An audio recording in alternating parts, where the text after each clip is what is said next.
ubwiza bw'Imana bukugira special. Nimba ubyizera uvuga uti amina.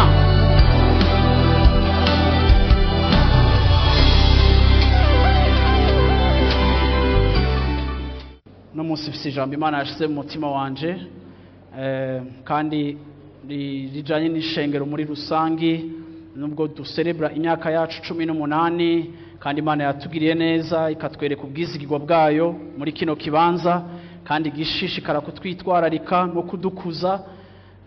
Turamaze igihe nkuko musanzwe mubizi hari ibikorwa byinshi bibera hano hantu, kandi by'ukuri ndashimira Imana kuri ico gikorwa cabaye. Bwira umuntu micare ati nigutyo bitangura, uruzi rutangura umenga ruri timide, ariko iyo rushitse rurasanzara. Bwana sifiwe sana. Haleluya. Abagalatiya igice ca 5 ku murongo wa 22, umutwe w'amajambo uno munsi uravuga ngo gutanga bizana umugisha kurusha guhabwa.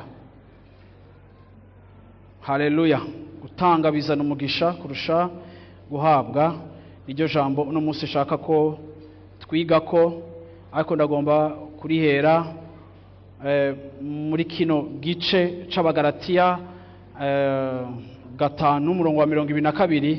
Haravuga ngo ariko ivyo mpwemu yama n'urukundo, umunezero, amahoro, ukwihangana, kugira neza, ingeso nziza, kuba umwizigirwa. Ijambo shaka kuvuga ko uno munsi muri umutima wo kuvuga ngo gutanga bizana umugisha, canke hari umugisha mu gutanga kurusha mu guhabwa.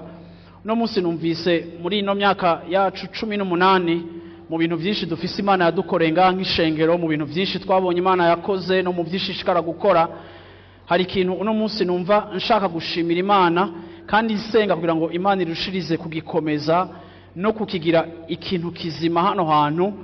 Ni ikintu kijanye n'urukundo. Yesu ashimwe cyane. Ukungene ishengero ngaha tubayemo muri Life Center, canke ukungene Imana idutunze hano, canke uburyo yadushize mu mutima, ni gake hari ikintu dukora hano hantu. Niyo twovuga ngo tugiye mu minsi y'amasengesho canke iki, turirinda mu bintu byose dukora gushiramo itegeko, kuko turi ishengero rikunda gushimikira ku rukundo umuntu akunda Imana, kuko urukundo nasanze ari ikintu gikomeye gishobora gutuma umuntu icakora agikora neza kandi kikarushiriza kuba ikintu kidasanzwe. Ico shaka kuvuga no musi muri kino gitondo, kimwe mu bikorwa mpwemu yera akora mu buzima bwacu, igikorwa ca mbere mpwemu yera akora mu buzima bwacu, mpwemu yera aduhishurira Kristo, akaduhishurira statut yacu y'abanyavyaha, kandi nivyo bituviramo kwizera ico Yesu yakoze, tukamwizera tukamwakira. Iyo ni activite ya mbere mpwemu yera yakoze mu buzima bwacu igihe tutari bwakizwe, yaduhishuriye icakoreye ku musaraba ko kituraba. Ariko kandi mpwemu yera ikigira kabiri akora, mpwemu yera agendera muri twebwe, aba muri twebwe kuva tuvyawe tugacika abana b'Imana. Mpwemu yera aba muri twebwe. Ariko no musi ndashaka gushimikira kuri kino kintu, nibaza yuko atari ishengero rya Life Center, ariko ishengero rya Kristo mw'isi yose, mu gihugu cacu ahantu hose. Hari ikintu nizera kandi nibaza ko Imana igomba kubaka mu mubiri wa Kristo, Imana igomba kubaka mu ishengero. Naho dufise umunsi mukuru bidusamaza ari vyinshi, unyemerere wugurura umutima, unyumvirize, wirinde ikintu kigusamaza, hama mwirinde circulation. Umuntu adafise icyo ariko arakora yicare atekereze, kugira ngo tuganire aya majambo mu mwanya muto, kuko mu mwanya uri imbere nzoba mpejeje. Iki kintu shaka kuvuga kuri uyu munsi kiravuga kuri iri jambo Paulo yandikisha ishengero ry'abagalatiya, abereka yuko mpwemu yera aramwa icamwa. Ariko Paulo avuga yuko iki camwa mpwemu yama ni kimwe, ariko iki camwa ko ari kimwe kikagira manifestation zishika ku 9 nkuko twabisomye. Arama urukundo, arama umunezero, akama amahoro, akama kwihangana, akama kugira neza, akama ingeso nziza, akama ubwizigirwa. Iri jambo rivuye muri Bibiliya nshasha y'ikirundi, ariko sinzi ko iri jambo hari jambo mbona kwihangana nivyo bwizigirwa. No kuvuga ngo aya nama caractéristique y'iki camwa mpwemu yera yama mu buzima bwacu. No kuvuga yuko umuntu iyo yahawe mpwemu yera mu buzima bwiwe, kimwe mu bintu bizokwereka kukuze mu gakiza, kimwe mu bintu bigaragaza ugukura mu gakiza, ni ikintu citwa icamwa canke ivyamwa. hari igihe twitiranya ingabire tukazitiranya n'icamwa ca mpwemu yera, tukavyitiranya n'ingabire za mpwemu yera. Ingabire za mpwemu yera zirashobora kugaragara mu buzima bw'umuntu kandi umuntu atakuze mu gakiza, ariko ingabire za mpwemu yera zikakugaragara ko ugikizwa, ukivyaga ubwa kabiri, zikakuboneka ko, ariko nubwo zikuboneka ko ingabire za mpwemu yera si ikimenyetso cyo gukura. Gusengera abagwayi, kubona ivy'abantu, kuvugishwa, kuvuga ijambo ry'Imana, uburyo bwose bw'ingabire zitandukanye zishobora kubaho. Rimwe na rimwe abantu baritiranya ugukura mu mpwemu bakavyitiranya n'ingabire ziboneka mu buzima bw'abantu, ariko abantu bose bamanifesta ingabire bakoreshwa n'Imana, si ukuvuga ko bakuze. Ariko kimwe mu bintu bigaragaza ugukura mu buzima bwacu ni ikintu kijanye n'icamwa ca mpwemu yera, ivyamwa vya mpwemu yera. Ugukura mu buzima bwacu kuragaragarira cane kuco no kwita akamere kacu canke caractère yacu. Umukristo akuze uzomumenyera mu rugezo rw'ingene arushiriza gusa na Kristo muri caractère. Twashushanyijwe na Kristo, dusa na Kristo kuko imbuto yiwe iri muri twebwe. Igihe twavyagwa mu mpwemu turi mpwemu kuko n'Imana ari mpwemu, nico gituma dushobora kubana n'Imana. Ariko kimwe mu bintu bigaragaza mpwemu w'Imana no gukura mu buzima bwacu ni ivyo vyamwa, ni izo ngeso nziza, ni ivyo vyamwa, ni iyo mpinduka iza mu buzima bwacu ifatiye kuco mpwemu yari ariko arakora mu buzima bwacu. Bisobanura ngo nta muntu ashobora kwihindura, nta muntu ashobora kwiha urukundo, nta muntu ashobora kwiha ubugwaneza atabwo yarasanganywe, nta muntu ashobora kumenya kwifata imbere y'ibimugerageza adasanzwe afise ubushobozi bw'Imana. Rimwe naho ivyo byose tubigerageza, tukagerageza kuba beza. Iyo ugerageza kuba mwiza ukoresheje inkomezi zawe, wamushika ahantu kananirwa canke ukarengegwa, kuko quelque part ni ibikorwa biriko birava mu nkomezi zawe, kandi iyo ibikorwa biriko birava mu nkomezi zawe, hari igihe inkomezi zawe ziba nke ugereranije n'ivyo uri kuracamwo. Ariko ivyo mpwemu yera akora muri twebwe, iyo yamaze kubikora, n'igihe tuba turiko turaca mu bihe bibi, dushishikara kugaragaza ca camwa, dushishikara kugaragaza ya caractère ya Kristo mu buzima bwacu. Hariho amateme yo muri Bible abakristo badakunda cane, kuko tumaze imyaka myinshi, kandi nibaza ko ariyo faiblesse ya Eglise uno munsi, bitandukanye n'ishengero rya mbere. Faiblesse ya Eglise uno munsi ni uko ubutumwa bwiza bwifokarije ku nyungu abantu bagomba gukura mu by'agakiza, kandi izo nyungu zicaziza ari inyungu no kwita inyungu zifatika canke inyungu materielle.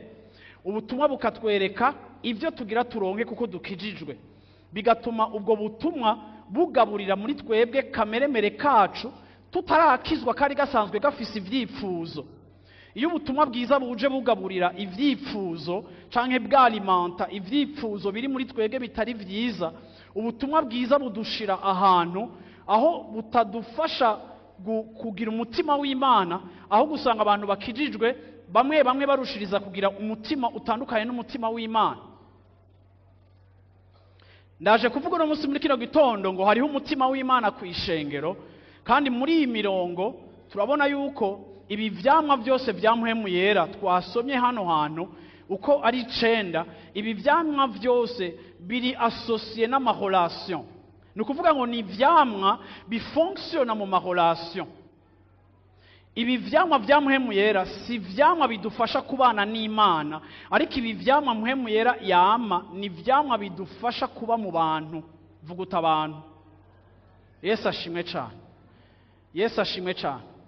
Rero ikibanza menyeramwo ko nkuze ni mu bantu. Ikibanza menyeramwo ugukura kwanje, canke ikibanza na experimentiramwo, canke ikibanza mboneramwo, canke nshirira mu ngiro ico ubutumwa bwiza bunyigisha ni mu bantu. Ndashaka gusoma umurongo uri muri Luka igice ca 6 ku murongo wa 32. Ni Yesu yabivuga, Luka 6:32, ico Yesu yavuze hano hantu.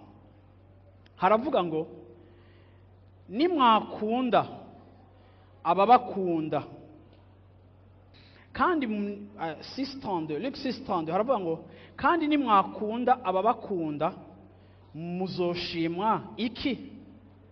Kuko abanyavyaha nibo bagira batyo. Verset 32, Luc verset 32.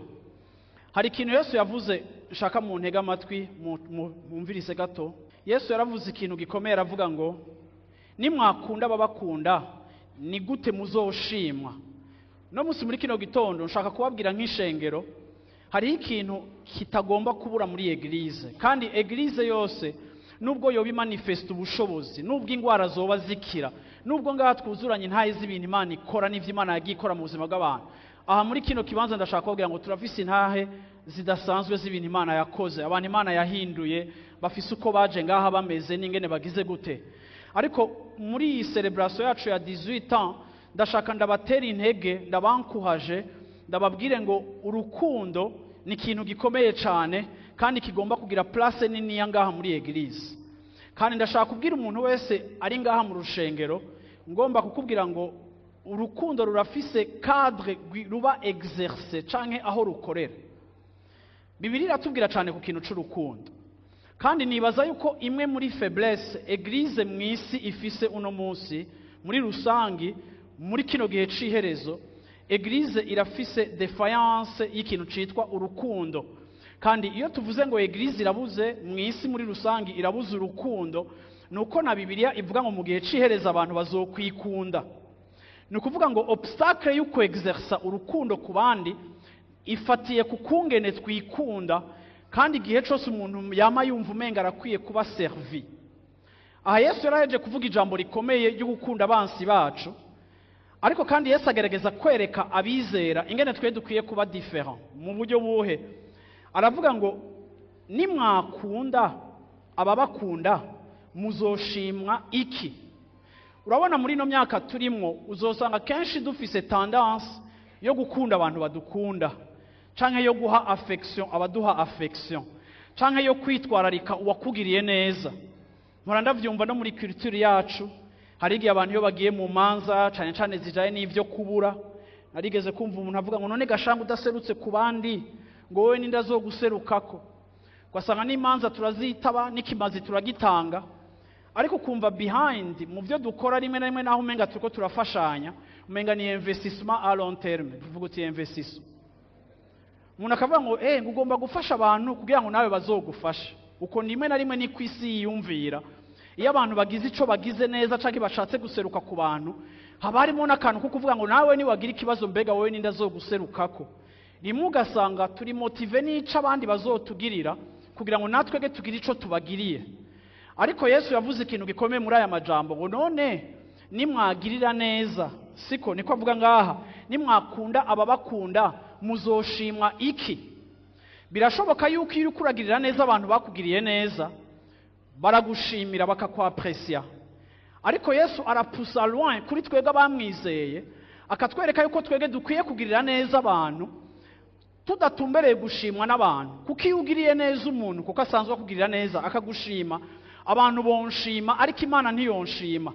Ikiza gutuma Imana igushima, Bwana asifiwe sana, Imana iza kugushima kuko hejuru yuko ugirira neza abandi, haleluya, uranagirira neza abatabimerita, abatabigukoreye, kuko ubibagirira neza kuko wewe ufise akamere k'Imana. Kugira neza kuri mu buzima bwawe. Bwana asifiwe sana, haleluya, Yesu ashimwe cyane. Rero Imana iragomba kudukuza, iki camwa c'urukundo kigomba gukura muri twege ku rugezo rwaho kugira neza kwacu kugomba kuba kugira neza gutumbereye gushimwa n'Imana. Mbega nukuye kugira neza gushimwa n'Imana? Ukugira neza gushimwa n'Imana ni kwa kugira neza kunatumbereye n'umuntu umenga atavyabereye kandi atacumwiteze ko. Arabandanya Yesu akavuga aya majambo, akavuga ngo kuko n'abanyavyaha ni gutyo babigira. Verset 33, nimwagirira neza ababagirira neza muzoshimwa iki, kuko abanyavyaha nabo bagira batyo. Kandi nimwagurana abo muziga ko bazobaguranura muzoshimwa iki. Niwaha amafaranga, niwaha ideni umuntu kuko witeze ko nawe mu gihe kibi azosubira akakugurana, ukavuga ngo nanje wibuke ko wamusi nakugiriye neza. Ego uba wamugiriye neza, ariko witeze yuko nawe uzoja kumutera ishida ryawe. Vuga uti ishida. Ariko Yesu avuze ngo iyo ugurana umuntu kuko witeze ko nawe afise capacité yo kukugirira neza, nukuvuga yuko ugiriye neza umuntu ari muri han yo kubigusubiza. encore une fois uko kugira neza kwawe ngo koshimwa gute? Ariko ni washobora kugurana cette fois-ci, niko avuga ngaha, uravyumva, muzoshimwa iki? Kuko abanyabyaha nabone bagira batyo. Ni ukuvuga ngo n'abadakijijwe n'abapagani relation zabo rimwe na rimwe hari igihe zubakira ku nyungu canke kuri intérêt kanaka. Ariko ijambo ry'Imana rikatwigisha ko twe dukijijwe relation yacu ntikwiye kuba relation y'inyungu. Muriko muranyivuga abantu b'Imana, ntidukwiye kugira imigenderanire ifatiye kuco witeze kuwo mufitaniye imigenderanire. Ariko twebwe kuko turabigishwa ba Kristo, kuko twe turi abana b'Imana, ibikorwa vyacu bigomba gukorwa gusa kuko twebwe dufise kamere k'Imana, dusanzwe tugomba kugira neza. Haleluya.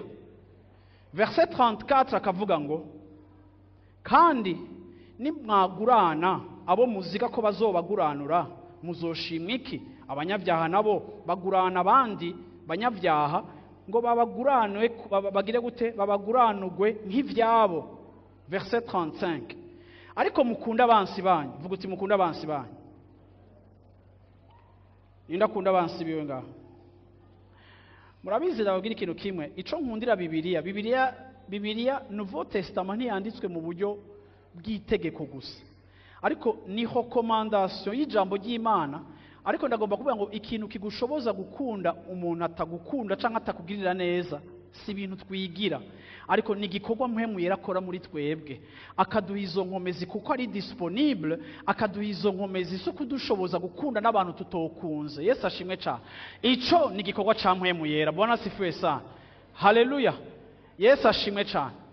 Iyo Imana insavye ikintu, nama nibuka ko mpemu yera ari disponible kugira ngo anshoboze gukora ubugombe bw'Imana. Nta na rimwe Imana indungika gukora ubugombe bwayo ikonta ku nkomezi jewe nsanganywe. Imana indungika gukora ubugombe bwayo ikonta kuri disponibilité ya mpemu yera yatanze kugira ngo uwo azonshoboze gukora igikorwa cyose ciza. Haleluya.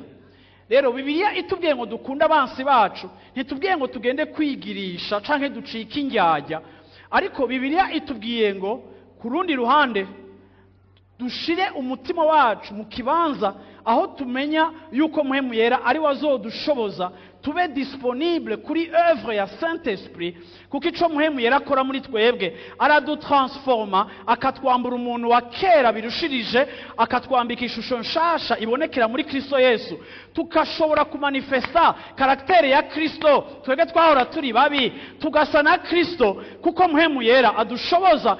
Uretse ko yatuvyaye mu mpemu, adukuriza muri Kristo, akakuzana kamere ka Kristo muri twebwe.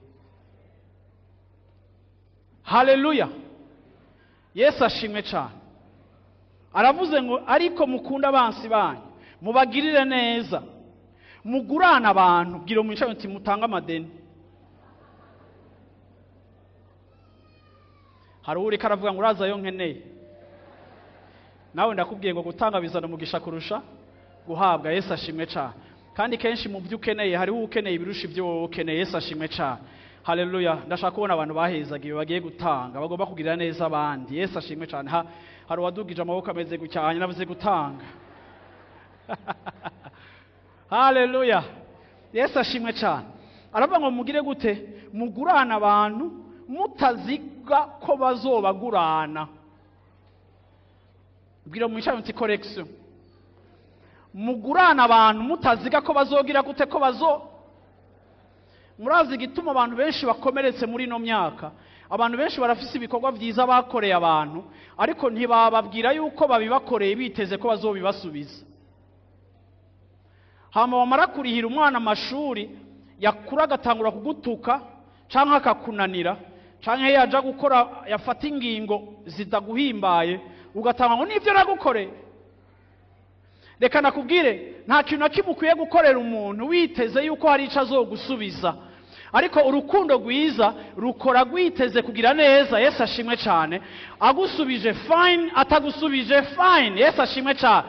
ariko kugira neza kwacu ntigutumbereye. Kubera iki? Kuko natwe igihe Yesu yatugirira neza ku musaraba, igihe twari tukiri abanyavyaha, Yesu ashimwe cyane, ntaco yari yiteze yuko twe tuzomuha, kuko ataco twomuha, kuko vyose ni ivyiwe, natwe turabiwe. Ariko yatugiriye neza kubera dukunda, atayindi nyunga twitezeko. Kandi de la même manière ko Imana itanga kubwo gukunda, natwe ivyo dukora vyose vyiza tugomba kubikoreshwa n'urukundo. Point et trait à la ligne. Haleluya. Yesu ashimwe cyane. Ninde ari kumwe nanje uno munsi muri kino gitondo? Haleluya. Mutange mutiteze ko bazobasubiza. Yesu ashimwe cyane.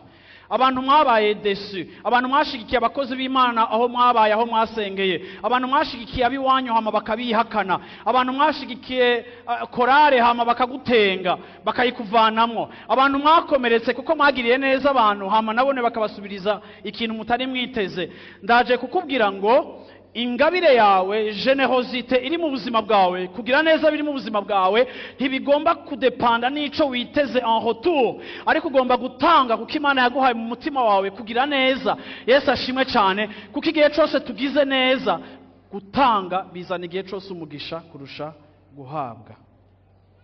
Haleluya. Nuko mugurana abantu mutaziga ko bazobasubiza, kandi impera yanyu muri ico gihe izogira gute? Izoba nyinshi, namwe muzoba abana bisumba vyose, kuko igirira neza intashima n'ababi. Mwavyumvise? Mwavyumvise? Namwe ibi ni mwabimenya, muzohabwa impera zanyu zizoba nyinshi. Ni bande bashaka ko impera zabo ziba nyinshi mu maboko y'Imana? Haleluya. Bene abo bantu n'abantu bagira neza ataco biteze guhabwa. Ngo kandi mugomba gutahura yuko, haleluya, mugomba gutangura yuko mwebwe muzoba abana bisumba byose, kuko iyo Mana yanyu igirira neza kategori zibiri z'abantu mutakunda kugira neza: aba ingrat n'aba méchant. Ingrat na méchant, aba mu Kirundi babise amajambo aryoshe, mu Kirundi babise intashima n'ababi. Barizo mica ati hari intashima n'umubi umaze kugirira neza. Haleluya. Yesu ashimwe cyane. Ukugira neza kwacu ntikugomba guhagarara kuri karite canke ivyiza vy'ujya muntu. Ukugira neza kwawe kugomba guhagarara yuko gusa wumva yuko uyu muntu akwiriye kugirirwa neza, ukamugirira neza. Yesu ashimwe cyane. Hari n'igihe kugira neza kwawe guhindura ujya muntu agacika muzima. Bwana sifiwe sana. Ariko kandi nk'abantu dukijijwe, Imana igomba gutwara mu rundi rugezo. Ndagomba kukubwira ngo urakeneye kubaho muri uru rugendo rwawe bw'agakiza, utahura yuko ntidushobora kugira ubuzima buryoshe mu gakiza tutariko turadevelopa umutima na karakteri ya Kristo. Haleluya. Vuga uti kamere ka Kristo. Vuga uti kamere ka Kristo. Vuga uti karakteri ya Kristo. Yesu ashimwe cyane. Ikiinya kigomba kuba ubuzima bwacu. Haleluya. Hagati mu bizera, hagati mu bera abo turi kumwe. Yesu ashimwe cyane. Tugomba kugira gute? Kugira karakteri ya Kristo. Haleluya. Usomye Mariko igice ca 12 ku murongo wa 29, ndashaka kugusomera uyu murongo. Mariko 12 murongo wa 29 ugashaka kuri verset 31. Haravuga ngo, Yesu aramwishura ati, ibwirizwa rya mbere niri, ni mwumve yemwe b'Isirayeli, Uhoraho Imana yacu niwe uhoraho wenyene, kandi mumukundishe Uhoraho Imana yanyu imitima yanyu yose, n'ubugingo bwanyu bwose, n'ubwenge bwanyu bwose, n'inkomezi zanyu zose. Murumva yuko ibwirizwa rya mbere n'urukundo, gukunda Imana n'ibyacu byose. Yesu ashimwe cyane. Aha Yesu yari karatanga resume y'amabwirizwa Imana yahaye Mose arenga ku 600, hafi 700. Imana iramubwira ngo ibwirizwa riruta ayandi, mukunda Imana n'ibyanyu byose n'umutima wanyu wose. Igihe cyose mu rugendo rw'agakiza utazoba uri kuraba motive n'urukundo ukunda Imana, aho ugasanga mu gakiza uri kugendeshwa n'ubwoba cyangwa uri kugendeshwa no kuba wakuriye mu vy'Imana, uzoba umukizwa abishe kandi ate experimenta victoire. Kuko ikintu kidutuma tuba abakristo bafise victoire mu buzima bwacu ni igihe ubuzima bwacu bwubakiye mu gukunda Imana. Igihe ugomba kumenya ingene uri kuratambuka ugomba kwiga kumezura no gusuzuma ngo mbega ndakunda Imana kugeza hehe, urukundo rwanje ku Mana rungana gute, kuko iyo niyo motivation ya mbere idutuma dukurikira Imana neza tukarinda dusaza tuyikunda tuyikorera. Ni kubera tuba tuyikunda, kuko impamvu zo kuyiheba zoba nyinshi mu rugendo rwawe, ariko ni wacika umukunzi w'Imana uzosanga igihe cyose ushaka kuyikurikira. Yesu ashimwe cyane. Ariko aravuga ngo ibwirizwa rigira kabiri ryubakiye kuri iri nyene, aravuga ngo mugire gute? Irya kabiri, mukunde bagenzi banyu nk'uko mwikunda, nta rindi ribwirizwa risumba ayo. Yesu ashimwe cyane. Haleluya. Ni ukuvuga ngo dushatse kumvira Imana, ukumvira kwacu Imana gufatiye ku kungene tuyikunda, bisobanura n'ingene tuyubaha, ariko kandi ahandi urukundo rwacu rubonekera n'ingene dukunda bagenzi bacu. Yesu ashimwe cyane. Kuko ishaka kuvuga iki kintu ndagishimikirako. Uri muri eglise du celebra 18 ans nka life center, kandi murazi ko twebwe twita eglise yacu famille. Ababa mu maklase yacu murazi ko twidefinisa nka famille. Bibiliya iravuga ngo ukunde mugenzi wawe nkuko wikunda. Ndashaka kuvuga ngo muri eglise naho hoba amatazirana ryoshe, hakaba ijambo ryoshe, hakaba ibintu byinshi biryoshe, ariko nimba muri eglise mu gukura kwacu uko dushishikara kugenda urukundo rutaguma rugaragara hagati yacu ku buryo umuntu wese yumva ko akunzwe, bien sûr utwemereye ko tumukunda, kuko hari abakristo badafatika, hari abakristo tutabona, kandi ntukunda umuntu utabona. Umuntu mukunda kuko mufise aho muhurira, swate murahurira mu gikorwa c'Imana, swate turahurira muri ayo ma life group mu quartier yacu.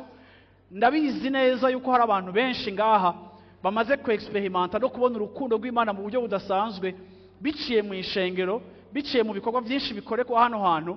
Ako ndagomba kuvuga ngo gukunda mugenzi wacu nkuko twikunda, iki ni kintu Imana yatubwiye. Ako ndashaka munyumvirize mvuga iki kintu. Iyo uri kurajana n'umuntu ntutahure principe yiwe, mujana nabi.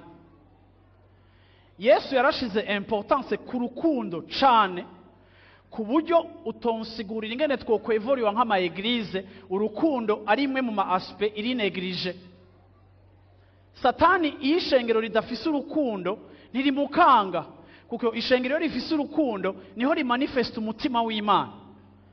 Twogira ibintu biryoshe, twogira ibintu byinshi biryoshe, abantu babona bikabempressiona, ariko mwibuke ko twe turarondera impera y'Imana, turiko turondera gushimwa n'Imana.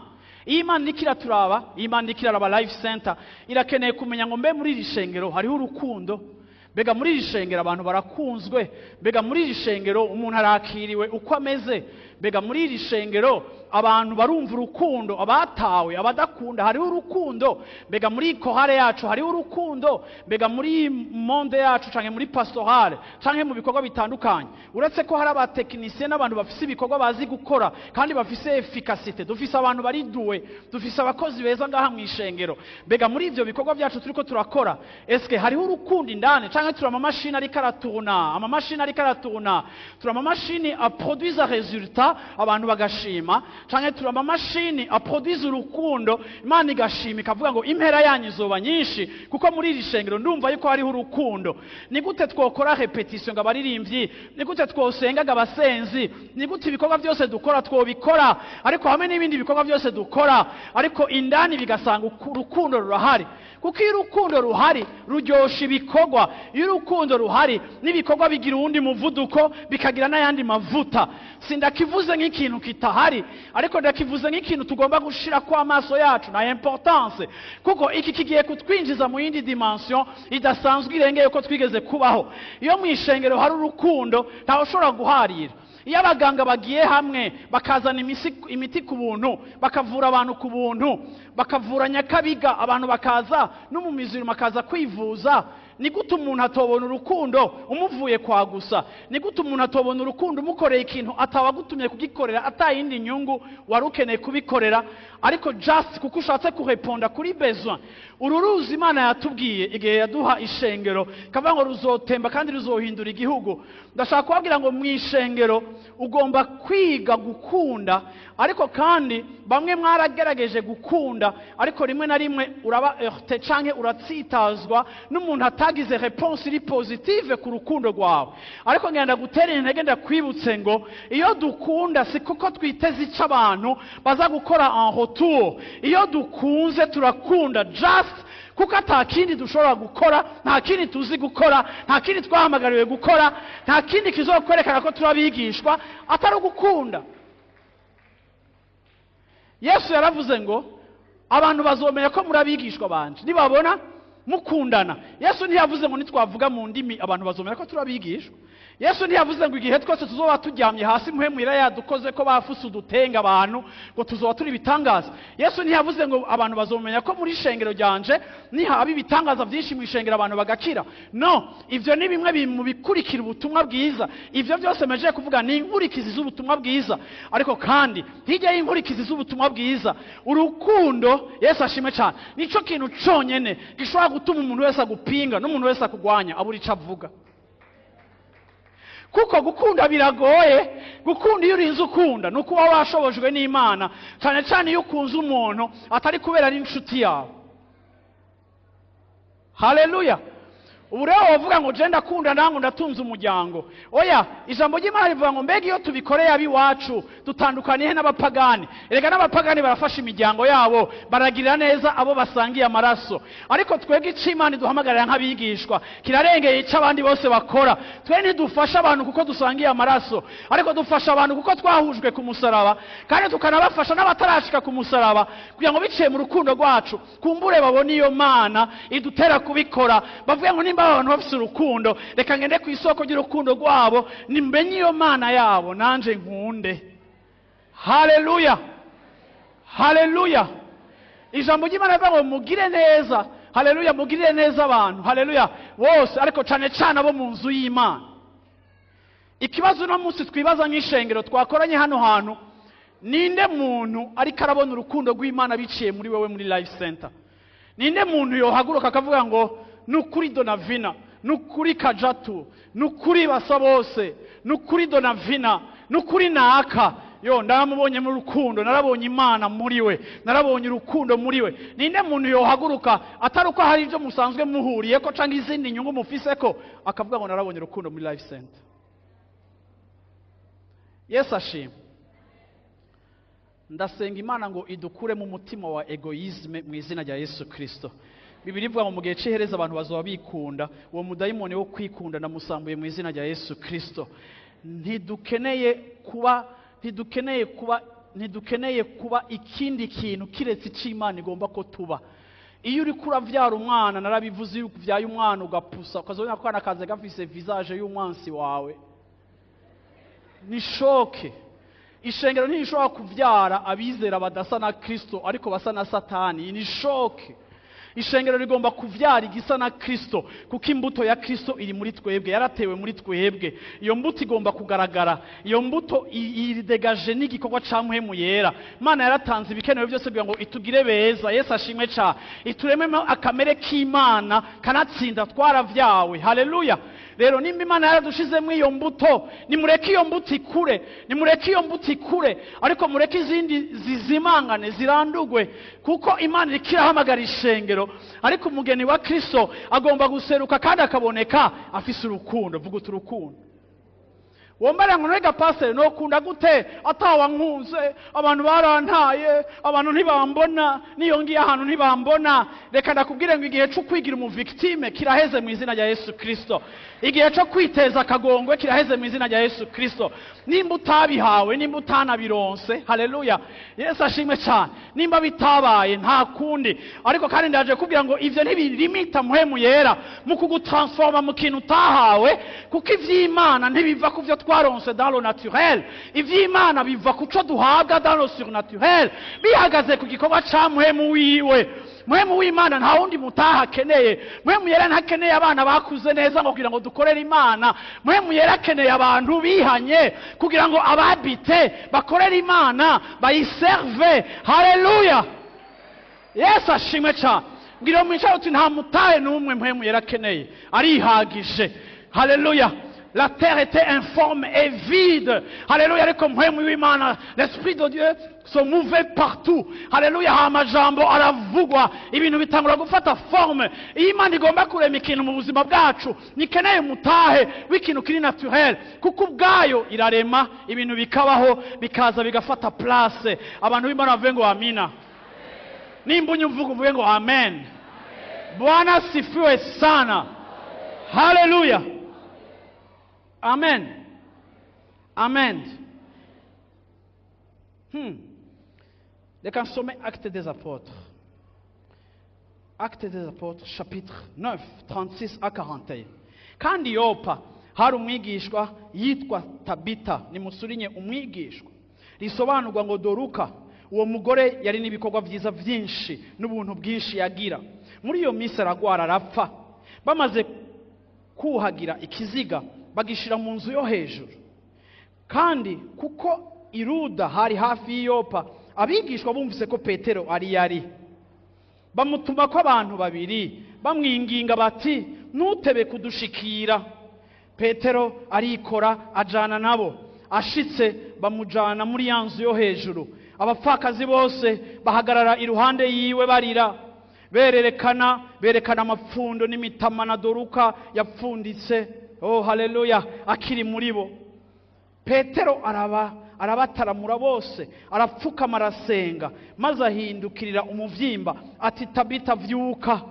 Arakanura, maze abonye Petero aravyuka, aricara, amufata ukuboko, aramuhagarika, maze ahamagara abera n'abapfakazi, abamuha ari muzima. Yesu ashimwe cyane.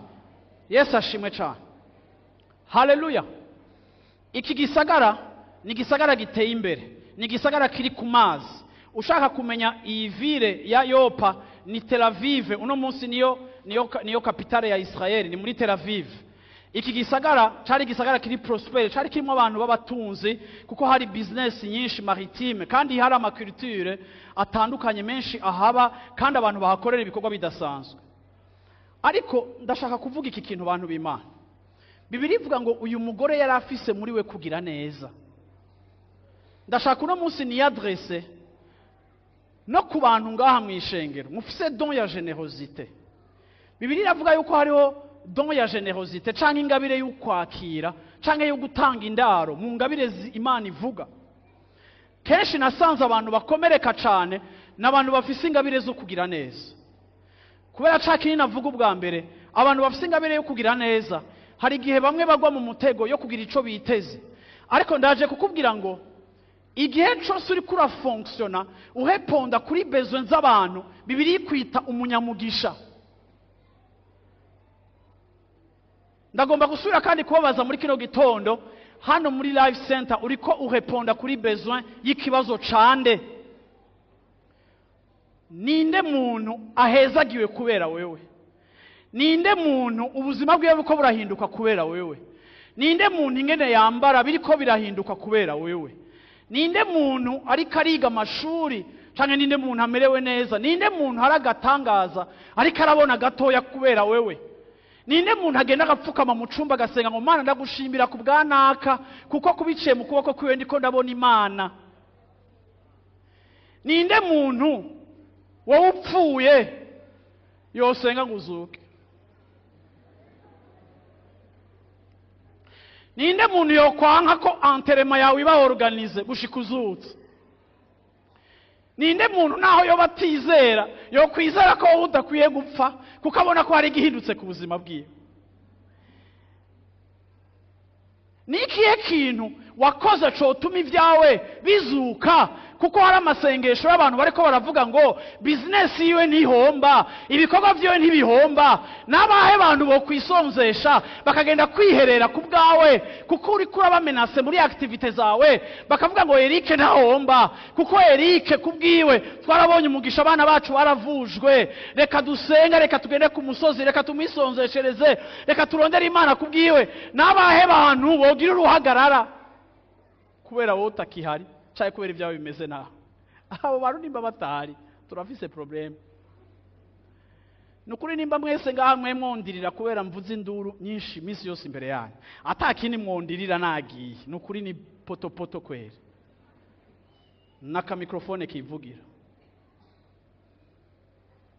Dorukasi mu mico y'abayuda umugore bamuhamba yambaye impuzu zera, nta makiyaje agira, ntibamusokoza umushatsi kugira ngo berekane principe za humilité kandi berekane la vanité de la vie.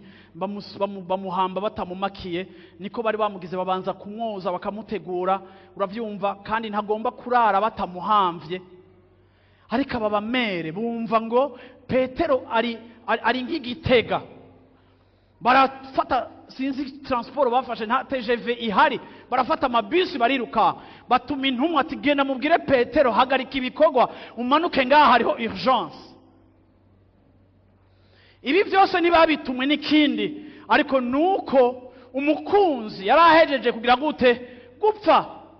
Ariko ngo uyu mugore yashoneye aba bagore, kandi ngo ashonera abagore bantaho nikora, ntiyabashoneye kuko bari prospere bazomusubiza, ariko yagiriye neza abantu batamerita kugirirwa neza, kuko atani icizere cari kihari ko bazogira ubuzima bwiza. Ariko nabone baratuma baravuga ati natwe ntapfa. Ngo Petero ashitse batangura kugira défilé de mode, baramwereka ngo nanje ngo akaniwe yagashonye, akaza akagatega chwa. Ukura vyumva bagenda bose bamwereka agahuzu yabakoreye. Petero arabira ngira nababwire ngo abantu bose Yesu yazuye, Bibiri ivuga ngo Yesu yarakunda Lazaro, yari umugenzi w'inshuti yabo, ahandi Bibiri ivuga ngo Yesu yagize akagongwe. Uyu niwe muntu wenyine azugwa kubera ibikorwa. Uyu niwe muntu wenyine hariho raison y'ukuzuka kwiwe. Uyu niwe muntu wenyine hariho raison yuko ubuzima bwiwe bugarukana ku buzima. Avuga ati uyu mumere haweza akakufa. Petero araraba abagore bose, araraba ubuzima bwabo, araraba ngene mumere ya transforme communauté. Chef de zone ubimenye nkatwege nkaha twohaguruka nka life center byakweri kweri, aha Nyakabiga yohinduka. Yesu ashimwe cyane. Aha Nyakabiga yohinduka, uravyumva, yohinduka. Umviriza, aha mwebwe muhaguruka gusa, aka karere kose kohinduka bikamenyekana ngo hari ishengero. Ishengero ntirimenyekanishwa na son n'amabafre na sabufa zimena amatwi abantu mu makartier. Ishengero rimenyeshwa presence yaryo, ikintu cambere kigomba kuriranga, singene riririmba neza, siningene abantu baho bameze ukura kujyo. Ingene ishengero rimenyekana, ishengero rimenyekanishwa n'urukundo rifise, nibwo rugira impact number 1. Tutariko turabiryo shengero, ibisigaye byose turiko dusa uko tudakwiye gusa. Haleluya. Yesu ashimwe. Yesu ashimwe.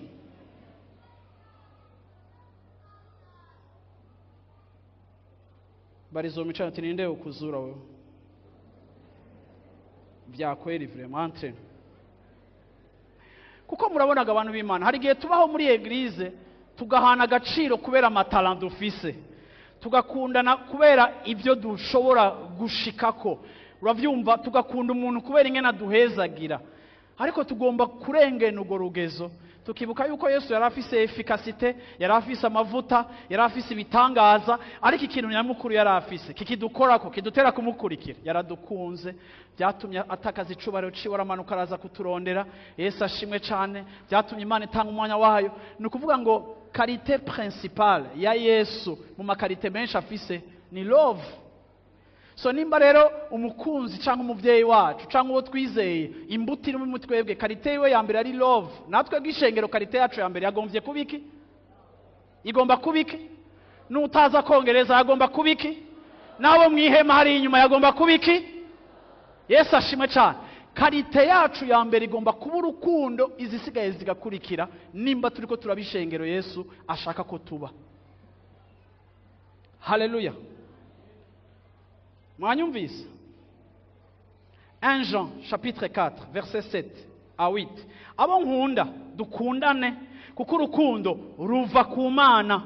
Nta muntu ku gatwe kiwe ashobora gukunda. Twe ntituzi gukunda, byo tugora. Urukundo rwacu rwama ruri conditionnel.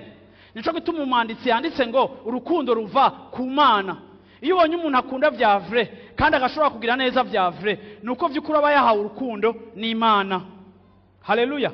Akongera kandi akavuga ngo kuko urukundo ruva ku Mana. Umuntu wese akundana yabyawe n'Imana. Haleluya. Kandi azimana. Bibiri ivuze ngo umuntu wese akundana yagize gute? Hari ibintu bibiri: yavyawe n'Imana kandi azi. Twege ngaha mwibarara ninde tuvuga ngo arazi Imana? Ujya umuntu arazi Imana ana aba yagize iki? Aba yavuze igiheburayo n'ikigiriki, aba yavuze ibintu byinshi biri komplike bimwe utanumvise. Ngo umuntu ngo iko na upako, iko na upako. Ariko Yesu ivuga ngo, ijambo ritubwiye ngo uzi Imana arakundana. Sinzi uko mu nyumva. Haleluya. Akongera kandi akavuga kandi ndabizi bima kenshi urukundo abantu baragwanka kuko rubabwira ibintu menga babona ko abantu batarahashika. Ariko ndaje kubibutsa ko ari muhemu yera bikora, si twebwe tubikora, ni igikorwa ca muhemu yera. Just tumubwire ngo no muri iyi minsi tugiyemo amasengesho, vuga uti muhemu yera rema urukundo rw'Imana muri jewe. Ndashaka kuba veicule y'urukundo rwawe. Haleluya. Ndagomba kuba instrument y'urukundo rwawe muri societe aho ndi hose. Ariko ndashaka gukunda nshoboza. Kubera iki? Kuko icavyawe n'Imana. Haleluya. Gikunda. Udakundana ntazi Imana, kuko Imana ari urukundo. 1 Jean 4:21 hakavuga ngo kandi dufise iki cagezwe kuri yo, ngo ukunda Imana akunde na mwene data wundi. Ni bande babaye mu mashengero? Kuko ndasiko ngaha bitahari. Ni bande babaye mu mashengero ushobora gusanga abantu batavugana? Ni bande babaye mu mashengero ushobora gusanga umuntu umwe yicara haje undi yicara bavyimbiranye? Ni bande babaye mu mashengero ushobora gusanga muri korale hari abantu bavyimbiranye kandi baragira repetition rendi, baragira repetition jeudi? Krize yawe imaze 6 mois, habuze utangura uyundi. Yesu ashimwe cyane. Bantu b'Imana, turakunda ubutumwa bwiza mu bindi bintu byinshi butubwira, ariko bidatravaya kuri twebwe. Ariko ndaje kubibutsa yuko muhemu yera ari à l'œuvre mu buzima bwacu kugira ngo aduhingure, aduhe karakteri y'Imana. Kandi iyo karakteri y'Imana iravuga ngo nishikanwa ryawe ugomba kuritanga en fonction ya eta ya relation zawe. Imana ni Imana y'ama relation. Usengera ngaha muri live sentu ukavuga ngo je sishaka kumenya n'abantu ngo zokwinjira nsoke, uri kinyume, uri pembe n'ivy'Imana ishaka, uriko ubaka indi eglise yawe, uri secte, uriko ubaka secte. Ngo pastor ngo je ngo narakomeke ngo mashengero, ngo baramvuze, ngo baragize gute ngo ubu nanje, ngo ndaza ngo aca nsohoka, ngo cyangwa nigira live, va live, nta live. Ishengero si live, ishengero ni physique, ni corps physique. Uyu Dorcas yarashoneye abagore kandi azi ko mubo yashoneye hari abamuvuze. Ariko niyagaritse gushona malgré ko bareko baramuvuga, kuko ama obstacle n'ama tentation atabura kuza ku muntu ariko arakora icakwiye kuba. Ariko yarashishikaye gucika umushonyi malgré ko ariko aravugwa, kuko kuvugwa bidahagarika icyo Imana yadepoje mu buzima bwawe. Kuko igihe cyose gutanga byamabizana umugisha kurusha guhabwa. Nuhagarika isoko ryawe ryo kurekura ngo nuko abantu bareponze nabi kuco wabakoreye. Shishikara ucika isoko ritanga risuka, bashime ntibashime. Ariko icyo Imana yakugize bandanya gukiba, bandanya kuba icyo Imana yakugize. Reka ndangirize kuri verset duce dusenga. Haleluya. Ibyakozwe n'intumwa chapitre 2 verset 44. Ngenda babwira ishengero rya mbere ngene ryari rimeze. Iri shengero y'abantu benshi ntibarikunda kuko irabagiriza. Abizeye bose baba hamwe, bo ntibaca baba mu quartier imwe, ariko baba hamwe. No kuvuga ngo bari abantu bafise communion. Yesu ashimwe cyane. Haleluya. Abizera bose bagira gute? Baba hamwe, basangira ibyabo byose, amatongo yabo n'ibintu byabo barabigabura, bakabigabanganya bose nk'uko umuntu wese akenye. Kandi iminsi yose bashishikara kuja mu rusengero n'umutima uhuye. Aha Bibiliya iratwereka yuko aba bantu bari bafise partage.